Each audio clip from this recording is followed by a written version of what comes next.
Did you know that people who focus on boosting their self-esteem often end up feeling more stressed and anxious?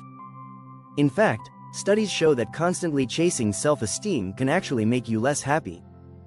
In a study by the American Psychological Association, researchers found that those who base their self-worth on external approval are more likely to suffer from depression and anxiety. But here's the real kicker. The secret to lasting confidence isn't found in feeling good about yourself, but in understanding yourself on a deeper level. The truth is, self-esteem can sometimes be a trap. So, why do we all believe it's the key to happiness?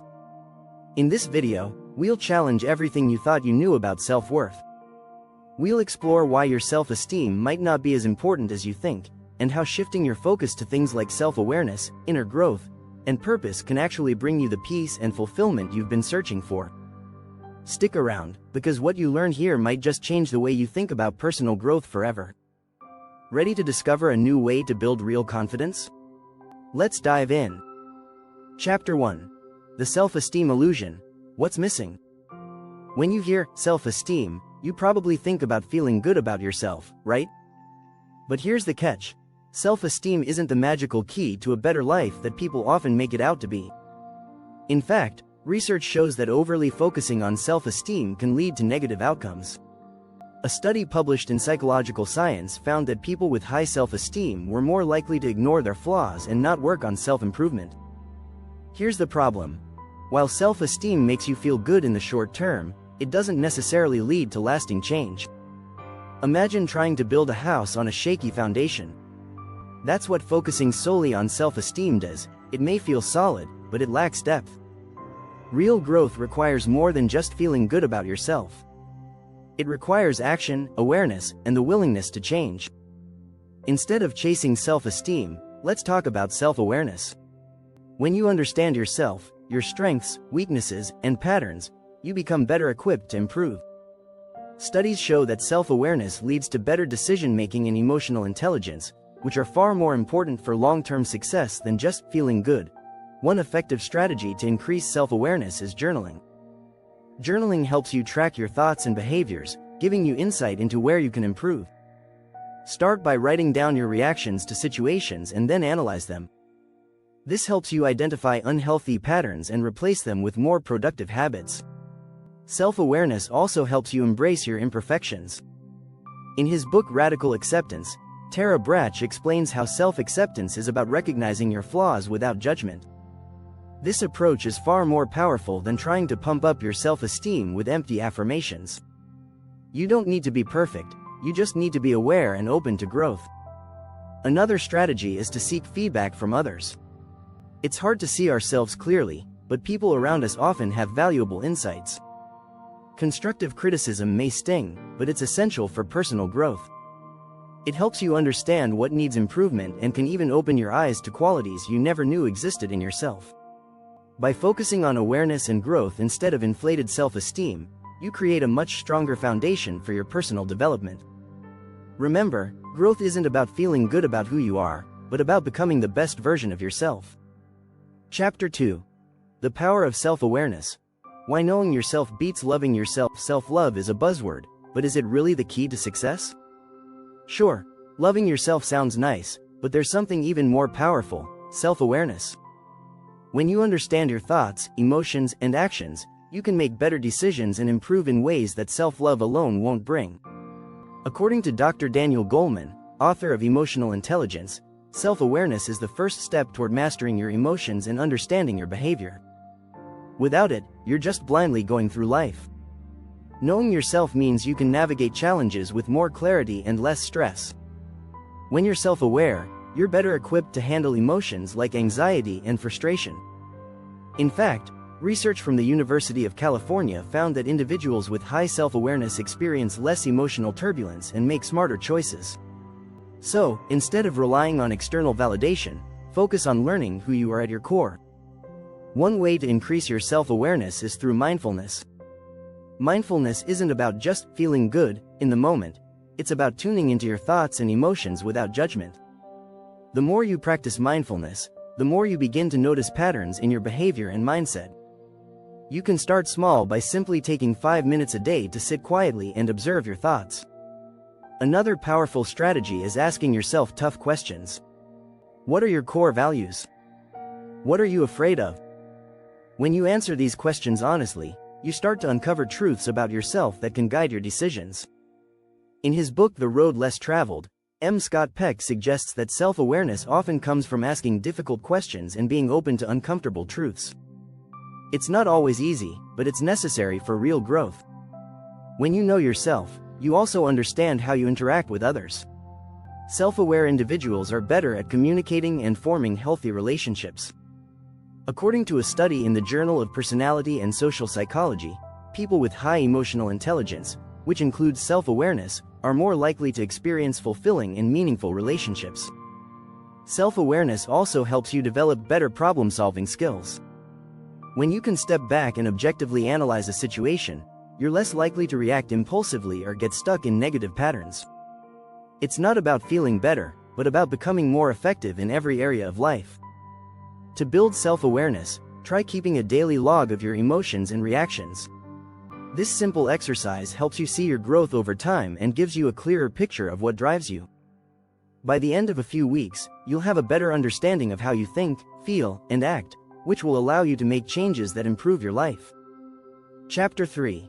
Your inner critic, friend or foe.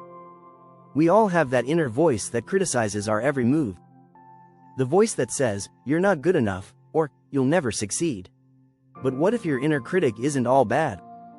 In fact, some psychologists argue that the inner critic can be a useful tool for growth, as long as you learn how to manage it.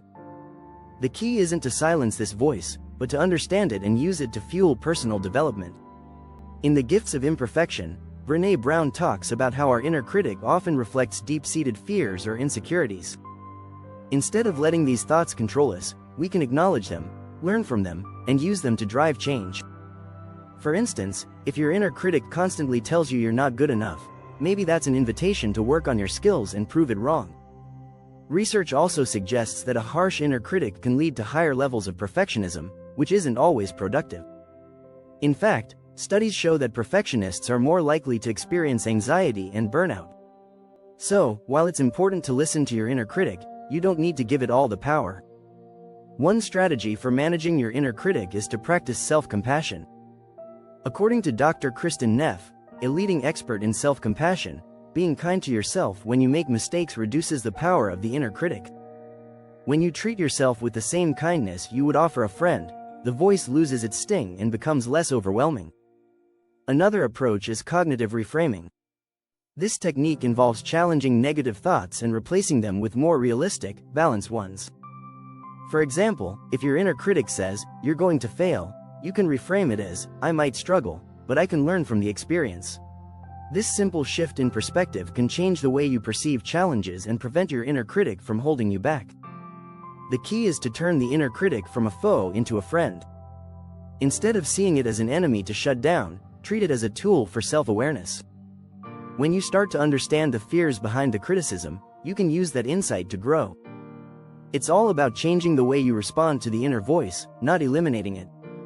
By reframing your thoughts and practicing self-compassion, you turn your inner critic from a barrier into a guide. You'll not only grow as a person but also develop a healthier relationship with yourself. So, instead of fearing your inner critic, start using it to your advantage. If you found this chapter helpful, don't forget to subscribe. We have much more to cover in the upcoming chapters, so stay tuned for insights that will change your view on self-worth and personal growth. Chapter 4. The Freedom of Letting Go. Why your self-worth isn't defined by external success. Let's face it, we live in a world that constantly pushes us to chase external success. We are told that the key to happiness is getting promoted, buying a bigger house, or reaching a certain status. But what if I told you that these things don't define your self-worth? In fact, tying your sense of worth to external achievements often leads to stress and dissatisfaction. A study published in Psychological Science shows that people who place too much value on external success are more likely to suffer from anxiety and burnout. Real self-worth doesn't come from the things you own or the accolades you collect. It comes from knowing who you are and what you value. When you stop looking to external sources for validation, you'll begin to feel more at peace with yourself. The shift from seeking external validation to internal fulfillment can lead to a greater sense of freedom. You are not your job title, your possessions, or your social media following. One of the best strategies for letting go of this external validation is to focus on your internal values. Ask yourself, what do I care about most? What really matters to me? When you start making decisions based on your core values rather than societal pressures, you'll feel more aligned with your true self. This alignment will bring greater happiness than any promotion or material possession ever could. Another powerful strategy is to practice gratitude. Research shows that people who regularly practice gratitude experience lower levels of stress and greater life satisfaction. By appreciating what you already have, you shift your focus away from what you don't have and stop the cycle of endless comparison. In his book The Gifts of Imperfection, Brené Brown highlights the power of gratitude, saying, "Gratitude is not a feeling of thankfulness, but a practice that shifts our perspective from scarcity to abundance." In addition, let go of perfectionism. When you constantly try to meet external standards or live up to other people's expectations, you drain yourself emotionally. Accepting that you are already enough, without needing to achieve more or be more, can be incredibly freeing. This doesn't mean you shouldn't strive for growth, but rather that your worth is not defined by your achievements. Lastly, build a life centered on meaning and purpose. Studies have shown that people who focus on creating a meaningful life report higher levels of happiness and fulfillment. Whether through helping others, engaging in creative projects, or contributing to causes you care about, living with purpose can give you a stronger sense of self-worth than any material achievement. If this chapter resonated with you, make sure to subscribe and stay updated on all the ways you can enhance your personal growth and live a more meaningful life. Chapter 5. The Growth Paradox. Why struggling is more important than feeling good. We all love the idea of growth. Who doesn't want to feel better, do better, and be better? But here's a surprising truth. Growth often requires struggle, discomfort, and failure. If you want to grow, you need to embrace the challenges, because they are the real catalysts for improvement. Studies in the Journal of Applied Psychology have shown that the most resilient people are those who view challenges as opportunities to grow, rather than obstacles to avoid. The problem is that most of us want the rewards without the struggle. We want to feel good all the time. But growth isn't about avoiding hardship. It's about learning from it. Carol Dweck, in her groundbreaking book Mindset, The New Psychology of Success, explains that people with a growth mindset thrive in difficult situations because they see failure as a learning opportunity. Instead of getting discouraged, they take on challenges headfirst, knowing that each setback teaches them something valuable. So, how can you embrace the growth paradox? The first step is to change how you view struggle. Instead of seeing it as something to fear, welcome it as part of your personal development journey. Every time you face a challenge, ask yourself, what can I learn from this? This mindset will make you more resilient and open to growth, even in difficult times. A second strategy is to practice self-compassion when you fail. It's easy to be hard on yourself when things don't go as planned, but beating yourself up doesn't help you grow. Instead, be kind to yourself and treat failure as part of the learning process. According to Dr. Kristen Neff, a leading expert on self-compassion, being kind to yourself in moments of struggle actually helps you bounce back faster and learn more from the experience. Additionally, embrace discomfort. Research from the University of California suggests that people who regularly step out of their comfort zones experience greater growth in both personal and professional life. While it might feel uncomfortable at first, pushing yourself to try new things or tackle challenging projects will expand your abilities and confidence. Finally, celebrate small wins. Every time you overcome a challenge, even if it's just a small one, take a moment to acknowledge your progress. This helps you stay motivated and encourages you to keep going, even when the path gets tough. As Tim Ferriss says in the 4-Hour Workweek, success is not about perfection. It's about learning, adjusting, and improving. In the end, the struggle is what builds your strength. The key is to stop seeking easy wins and instead embrace the learning process, knowing that each challenge brings you closer to the person you want to be. If you want more insights on how to embrace growth, don't forget to subscribe. We've got even more to explore. Chapter 6. Legacy over image. Why building a meaningful life matters more than self-esteem in today's world. It's easy to get wrapped up in how others perceive us. Social media, the workplace, and even our personal relationships often push us to focus on our image. But what if your image doesn't matter as much as you think? What if, instead, you focused on building a meaningful life, one where your actions, values, and impact speak louder than your appearance? The truth is, building a legacy that's focused on impact, contribution, and meaning leads to greater fulfillment than obsessing over how you look or what others think of you. In The Purpose-Driven Life, Rick Warren talks about how our lives are meant to make a difference in the world. When you focus on the bigger picture, the day-to-day concerns of image and self-esteem fade into the background. Studies from Harvard University show that people who focus on making a positive impact on others report higher levels of happiness and life satisfaction. This suggests that a legacy-driven life, one centered on helping others, living by your values, and contributing to your community, is the key to lasting fulfillment. It's not about how many likes you get on a post or how others perceive you. It's about the positive difference you make in the world. One strategy for building a meaningful life is to regularly reflect on your values and ask yourself if your actions align with them. If they don't, take steps to make changes that bring you closer to living according to your principles.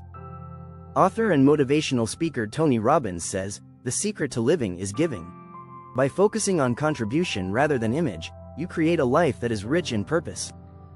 Another strategy is to focus on relationships over accomplishments. Building deep, meaningful relationships is one of the most important ways to live a life of impact. Research shows that people who invest in strong relationships are happier, healthier, and more resilient. When you prioritize connections with others over personal image, you start to create a legacy that will last far beyond your own lifetime. Finally, think about the long-term impact you want to have.